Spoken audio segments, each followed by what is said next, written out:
NEFIT finally is to be scaled back from October 22nd as the state moves into a new phase of this pandemic. How do you feel, Shane? Well, firstly about NEFIT, and I say this with no disrespect to them because I think they've done a really brilliant job in really, really difficult circumstances, but I don't want to hear from them. I don't want to see them again. No, I kind of half jest, but it's a little bit like having a really brilliant doctor when you're in hospital, but you're still happy to see the back of that doctor.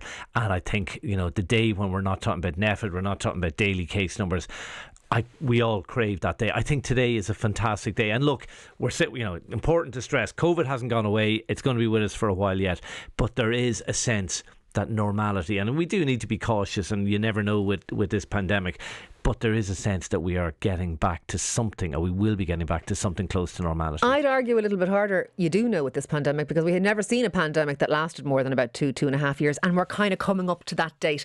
This is the end. I'll lay down a wager of a fiver, Shane, that this is the end. COVID has made fools of us all, so I remember saying, I think September, and of course it was that last September? Yeah, okay. Exactly. Yeah. I think this is a big day, and I would rather we did have a Freedom Day in a way, because I think we should go out of this with a bang, not a whimper. October 22nd being our Freedom Day, when all restrictions because there have been will points in this where I remember looking down this tunnel of COVID ahead of us and kind of going, I don't see a glimmer of light here. I don't see a way out of this. And there was dystopian moments. The borders closing, the planes grounded, stay home, 2K, don't leave your house.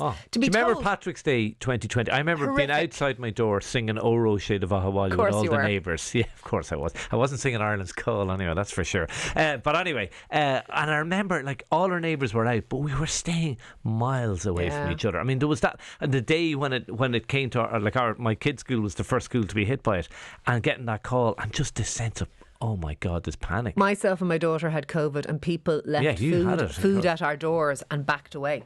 People did that and were afraid to call to our house, and we wouldn't have let them in anyway because we were trying to be concerned. But look, this is momentous. This is the end. This is the beginning of the end. And bear in mind, any pandemic will run its course, so maybe it was always going to happen no matter what we did. But this, in my view, is the beginning of the end. I don't see a sting in the tail. I would be very unhappy to be proven wrong here.